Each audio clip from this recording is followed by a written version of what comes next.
Hello again, everybody. Welcome to the Backbone Podcast, where common sense still makes sense in a world that is sick and only getting sicker. And after surviving the weekend of the Charlie Fest, which was half love fest, half hate fest, I mean, it's the fatigue is almost real now. I mean, I hate to say this, but I mean, good Lord, can we talk about something else? I mean, the beautification of this guy on the right is just outrageous. It's outlandish. This guy deserved to have what happened to him in front of his wife and kids? Absolutely not. Of course not. But I mean, this is like. I mean, I think his funeral is almost like a week or two away. He's going to lay in state somewhere. They had, the vice president picking him up. They had this whole big, you know,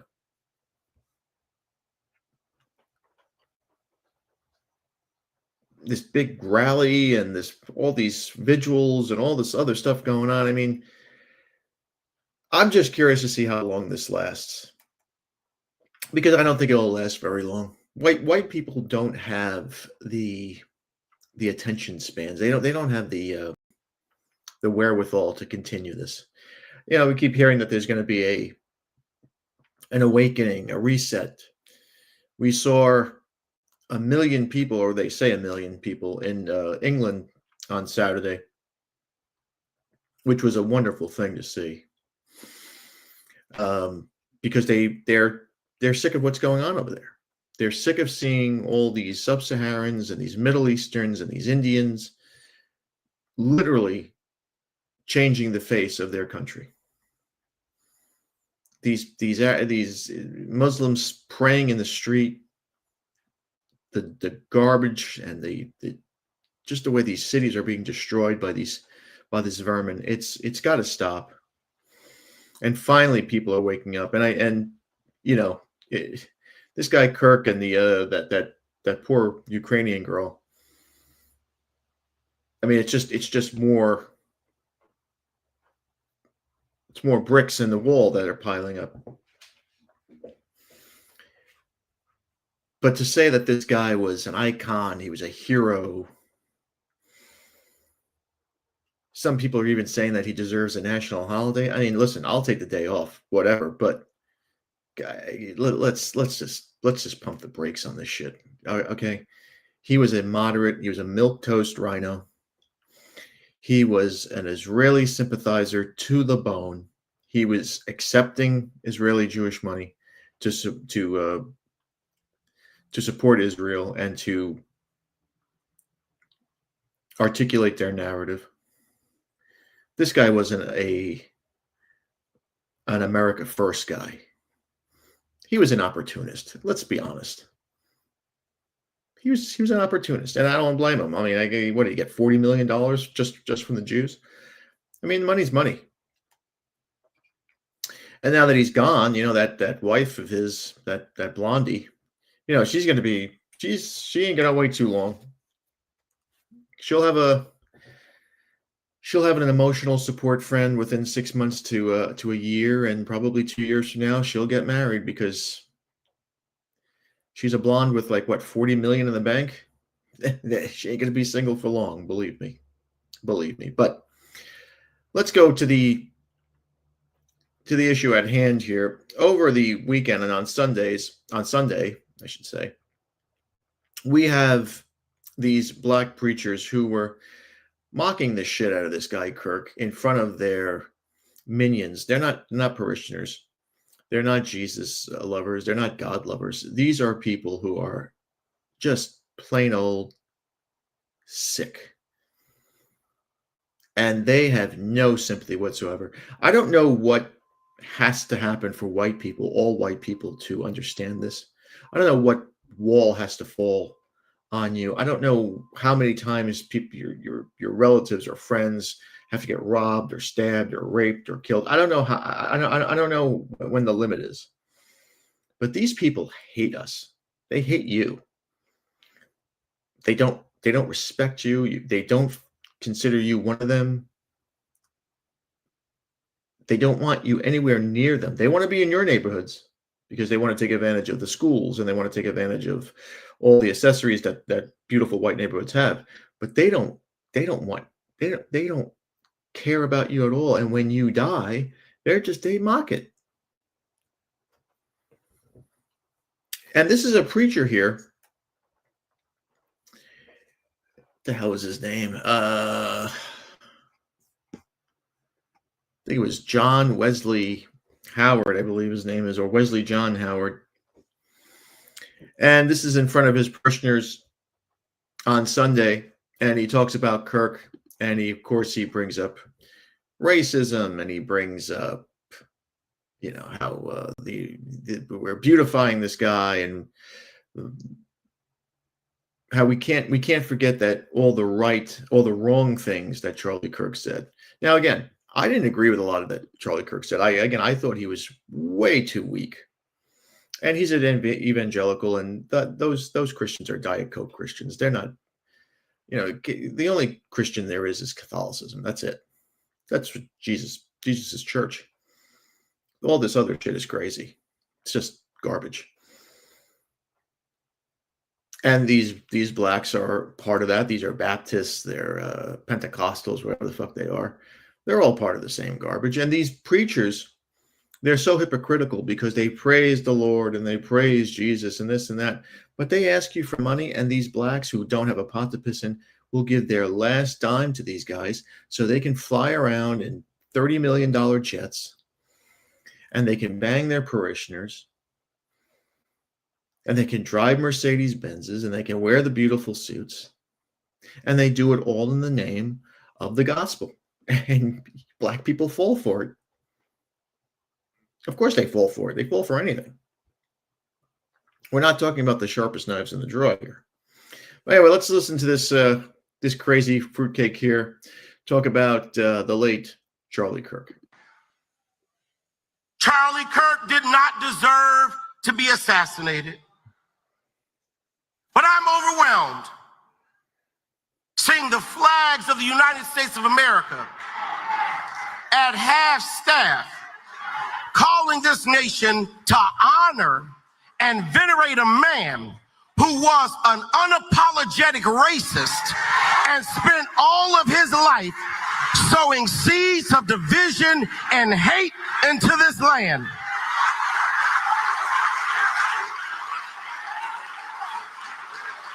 And hearing people with selective rage who were mad about Charlie Kirk but didn't give a damn about Melissa Hortman and her husband when they were shot down in their home, tell me I ought to have compassion for the death of a man who had no respect for my own life.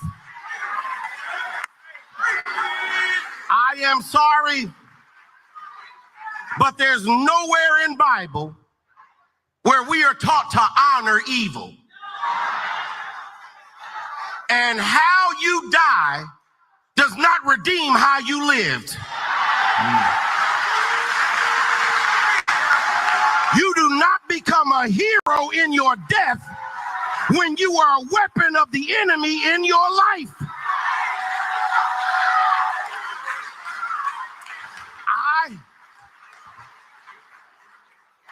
I can abhor the violence that took your life, but I don't have to celebrate how you chose to live.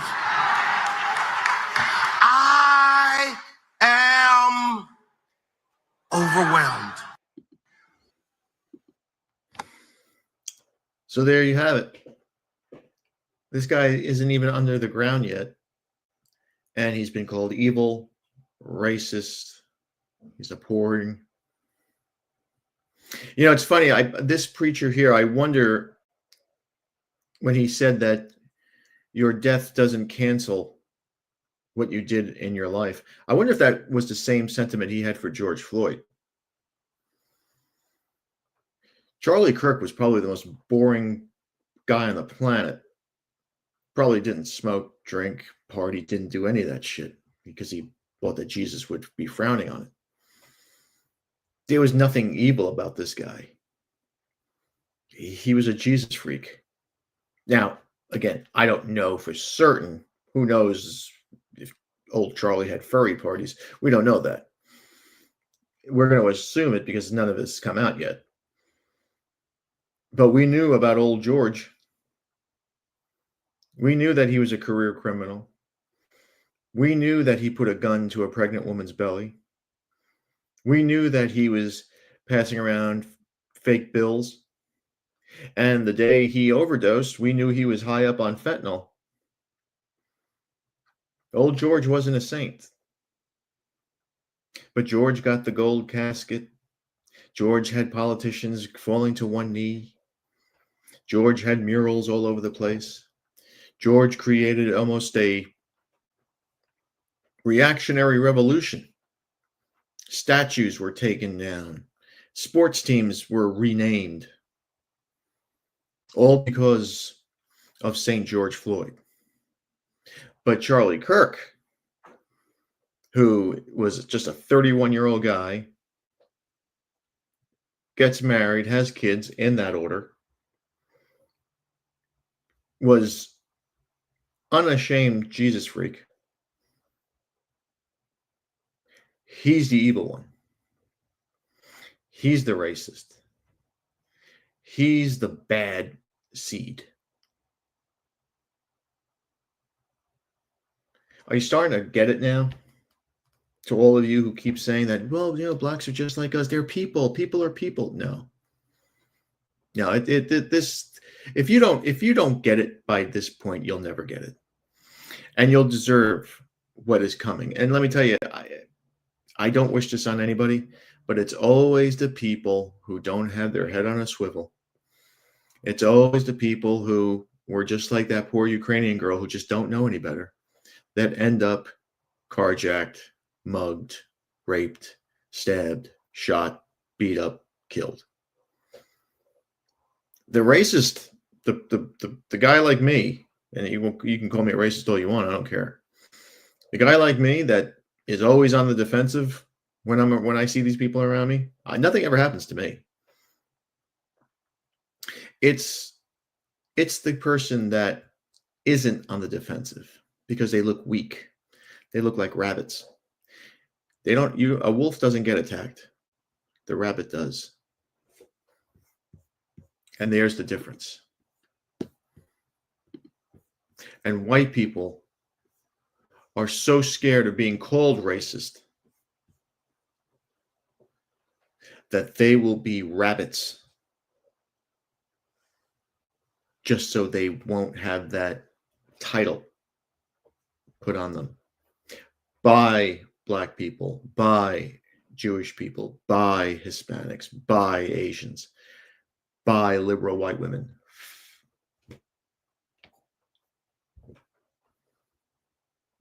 And until that day comes where white Christian heterosexual males in particular say, fuck it, I don't care anymore. You can call me whatever you want. It's over. I'm done with this. This will continue. The black churches are promoting the downfall of the white race. They're promoting it. They love to see white men fall. And this other preacher here, this one's a long one, but this guy was an animal. This guy, I believe, is the preacher in Houston with that ghetto bitch Jasmine Crockett. This is her church. This guy's a winner too. And he's further evidence, because I know most of you are going to say, "Oh, it's only one preacher." Well, man, come on, there's a lot of black preachers out there. Well, I'm going to give you another guy, and then I'm going to give you a girl named Jamel Hill, who, and I'm going to apologize in advance. She looks absolutely hideous in the video I'm going to show you, but she was just as retarded and ignorant as these two preachers are. They're not preachers. These are shepherds of the devil. And you heard the cheering and the clapping and the jumping up and down. They love this. They want to see you and your children and anybody that you have in your family that's white dead. And for people who keep saying, "Oh, it's not all people," let's remember the You can think all you want about that, but you are a target. You are a target big time. And it's high time that you realize that.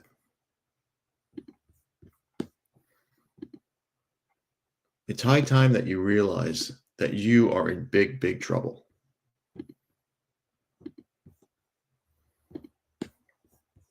Let me see if I can get this guy's name here. He's another Jasmine Crockett's. They don't give his name. All right. Here's this moron. Get your theology together, because the sad thing is we live in a nation where twisted, toxic theology is poisoning the politics of this nation. Have you thought about the fact that this week in Utah, a white Christian got killed by a white Christian? And then the next day, HBCUs were under threat. Now, how did we get in it?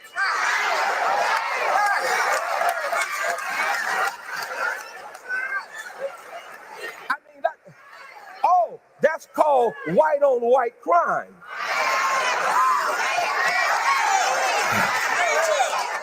You came the wrong Sunday if you thought I'm sorry, I see y'all are real sophisticated and you look really good. I hope they warned you about me, okay?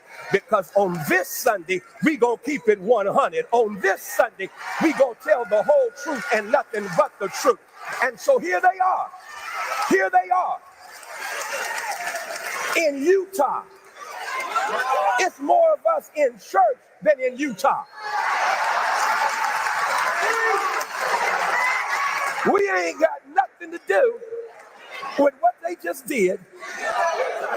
A white Christian gets killed, murdered, not assassinated.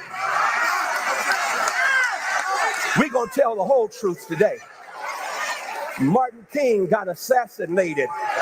Malcolm X got assassinated. Medgar X got assassinated. Don't compare Kirk to King. Ain't no such comparison. Now, let me hasten to say, I'm anti-political violence. Kirk should still be alive. I don't agree with with anything Kirk said. What Kirk said was dangerous. What Kirk said was racist, rooted in white supremacy, nasty, and hate-filled. But he still should be alive. He still should be playing with his kids. He still should be experiencing the love with his wife. He still should be experiencing life as he saw it. I don't want anybody, please hear me well, anybody to be victimized by political violence, but I'm going to keep it above. Because one of the things that gets me, and we got some politicians in here, I'm going to tell y'all, I'm going to come for you if you ever say this. If you ever say, America, we better than this. You lying. You lying. We ain't better than this. America was born in political violence. America committed political violence during the slave trade. America committed political violence when black bodies hung as strange fruit on southern trees. America committed political violence against the Irish, against the Italians before they became white. America committed political violence when America passed Jim and Jane Crow laws. What do you think political violence was? Political violence when they bombed and massacred Black Wall Street, when they massacred Rosewood, when they massacred whites and blacks in Wilmington, North Carolina. Well, what do you think political violence is? Martin being killed, that's political violence. John Kennedy being killed, political violence. Robert Kennedy being killed, political violence. And you gonna say we better than this? No, you can't fix what you won't face until you look in the mirror and say this is a violent country that has done violence violence to too many people, we will never get our act together. It's time to repent, because if my people called by my name humble themselves and pray, turn from their wicked ways, then will I hear from heaven, forgive their sin, and heal the land. Come on, we better than this. No, we ain't. We ain't better than this. We ain't better than this. But to get better, you got to acknowledge what's wrong. Get your... So you have to acknowledge what's wrong. Is he talking about the black on black crime in Chicago, Detroit, New York, Los Angeles, Gary, Indiana, Atlanta, Georgia, Nashville, Tennessee? Is he talking about that crime? Or is he just talking about this one incident that happened last week? See, they don't talk about that. It's never black people's fault. It's always whitey. It's always white supremacy. It's always racism. It's always something other than the problem that's in their own backyard. Now, listen, I find a lot of what these people say as being funny. They act like buffoons on stage. This is not Christianity. This has nothing to do with Jesus. This has nothing to do with God. You would never see a Catholic priest jump around like some jumping bean on stage. This is a performance. This isn't a sermon. There's no sacraments here. And you hear the screaming and the jeering because that's what these people do. There's no sense being made here. There's no love in this church. There's no holiness in this church. This is out and out hatred. And that's fine. If they hate us, that's fine, as long as we acknowledge it and we not put up with it anymore. The problem is that we keep denying this, that they hate us. We keep denying that they don't want to see us alive. And we keep denying that we're different. We don't share their values. They don't have any. We have Western civilization. We have Western culture, the greatest gift ever given to humankind. They are profiting off that, and they're sick, and they just can't handle living in a white man's world. They just can't. This is not Christianity because black people can't be Christians. Christianity, and Catholicism more specifically, is a white cultured religion. They just adapted it. Like the Mexicans adapted it from the Spanish, all of South America adopted it from the Spanish and the Portuguese. These people adapted it in the South. And they've falsely lived their life, what they think they lived their life through Jesus. And it's just not true. This is not how I've been to different denominations of churches. The only one that really counts, the only one that matters, is the Catholic Church, of course. But the other churches, I mean, they're singing and they're talking in tongues and they're jumping around like this guy. There's nothing holy about that. It's bombastic. It's like watching a comedy show. That's what it is. It's more entertainment than anything else. This guy's sweating up there, looking like he's going to die.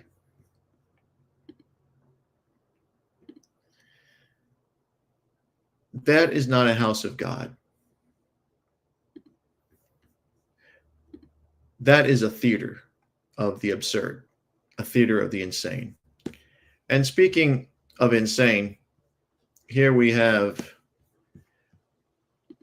an old buddy of ours, Jamel Hill, and I have to say, I think I already warned you, look at the face on this woman.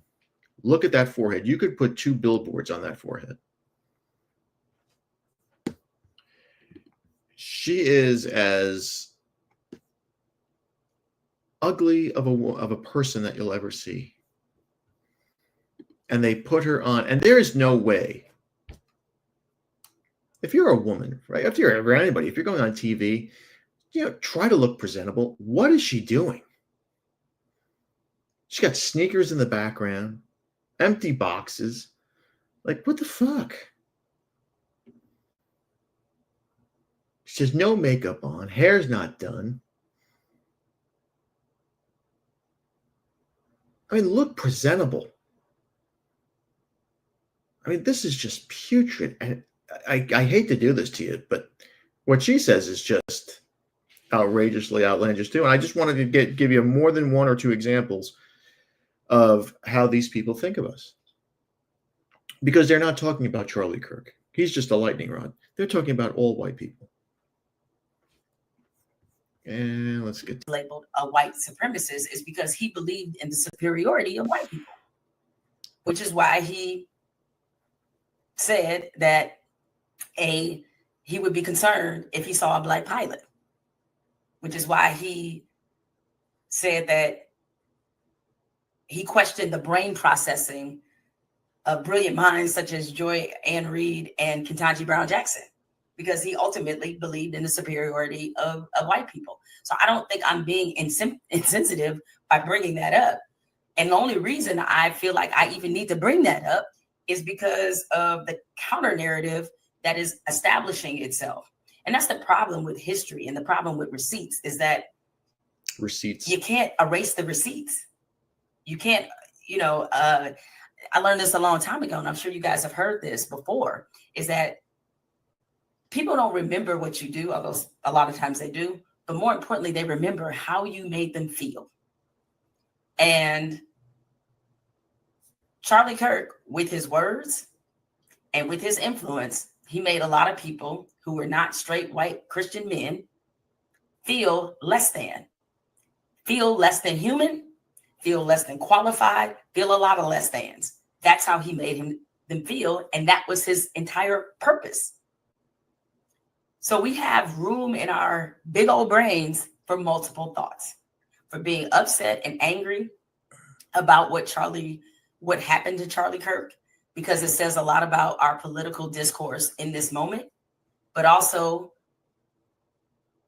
being reflective enough to surface what also made him somebody whose influence was dangerous in a lot of respect and contributed to the political atmosphere in which we're living now. And before before I sort of move on to a few other things that were on my mind as I thought about this entire tragic incident, I'm tired of white supremacist beliefs being considered a difference of opinion. I'm really sick of that. You know what's the difference of opinion? Is if you like DC and I like Marvel. That's a difference of opinion. If you say Drake is the greatest rapper of all time and I think it's Jay-Z, that's a difference of opinion. What's not considered a difference of opinion? If you think black people are inherently inferior to white people, and I think the opposite, that is not a difference of opinion. That is you being a racist. And we have, unfortunately, put matters of humanity in the bucket of politics where it does not belong. See, it's not political to say that black people are unqualified and inherently criminal. That is not a political belief. That is a white supremacist belief. Because you're ascribing a pathology to a people, to a construct of race, which is made up, by the way, and made up for the entire and sole purpose of being able to establish who's on top and who's on bottom. But that's a history lesson for another day. But if you don't believe that I am as human as you, that I deserve respect and dignity just because I'm here, that's not a difference of opinion, and we ain't got shit else to talk about. So this idea that Charlie Kirk, what it boiled down to with him was differing beliefs. It didn't boil down to that. It boiled down to the fact that he out loud and made a living off questioning the humanity and dignity and respect of others. That is how he made his living. And we can lie about it, But that's the truth. And he's not the only one that's making that living. So this is not a problem that started or was created by Charlie Kirk. This is part of our political ecosystem. Is that, yeah, people are able to make money off indignity. And so. All right, I'm not going to subject you to any more of her nonsense. But, okay, listen, if I'm walking on a plane, if I'm getting on a plane, and I see that cockpit filled with black guys, I'm probably going to wait for another plane. I'll wait the 8-hour delay. I'm not taking the chance. And Kirk, again, I saw a lot of his interviews. I saw a lot of his speeches. Everything this woman just described never happened. He did say the whole thing of DEI about the pilots, and he did question the nurturing and the nature of black intelligence, but who wouldn't? I mean, the whole reason why we have DEI in the first place is because blacks aren't capable of keeping up with whites and Asians. And it's not just black people, it's Hispanics too. And it's Muslims. It's not just the blacks, but this is the issue today. It's always about race and it's always about them, and they always have to have they always have to make a contribution to the absurd. Now, the last thing I wanted to talk to you about today, and this might be a little bit controversial, is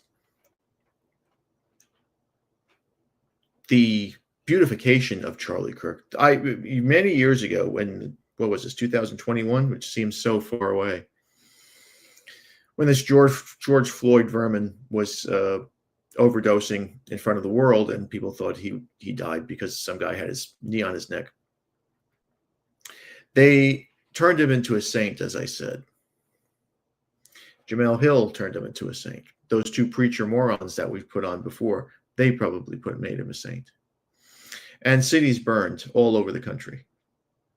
Trump allowed it. We had these zones in Portland and various other towns where they were ruled by these warlord type guys. It was incredible to see. You never thought you'd see it, but we did. And the media and the Democrat Party made George Floyd out to be this martyr. He was their Jesus. And of course, it was ridiculous because this guy was a fucking criminal. But I have to say today, in disappointment, that the right, conservatives, libertarians, and the religious Christian Zionists, they're doing the same with Charlie Kirk. They're making him out to be a saint, even though they don't believe in saints. They're making him out to be something that he absolutely wasn't. This iconic, culture-changing figure. He wasn't. He wasn't even close. He was bought and paid for by Israel. We all know this. This is not a secret. And we can argue that, he was a bit of a coward because he refused to debate Nick Fuentes on multiple occasions. And if you look at an interview he had with Douglas, Douglas MacArthur or Douglas McMurray, he was a colonel. This happened about a year or two ago. He looked like an amateur. He got the floor wiped with him. I mean, it was sad to watch. And he wouldn't have the colonel on again because the colonel's stance on Israel was with Israel doing it wrong. They October 7th was a stand down operation. They knew it was happening. They let it happen anyway, just so they can go into Gaza. And of course, Charlie disagreed with him because he loves Jews more than he loves Christians or more than he loves America. So Charlie was a nice guy.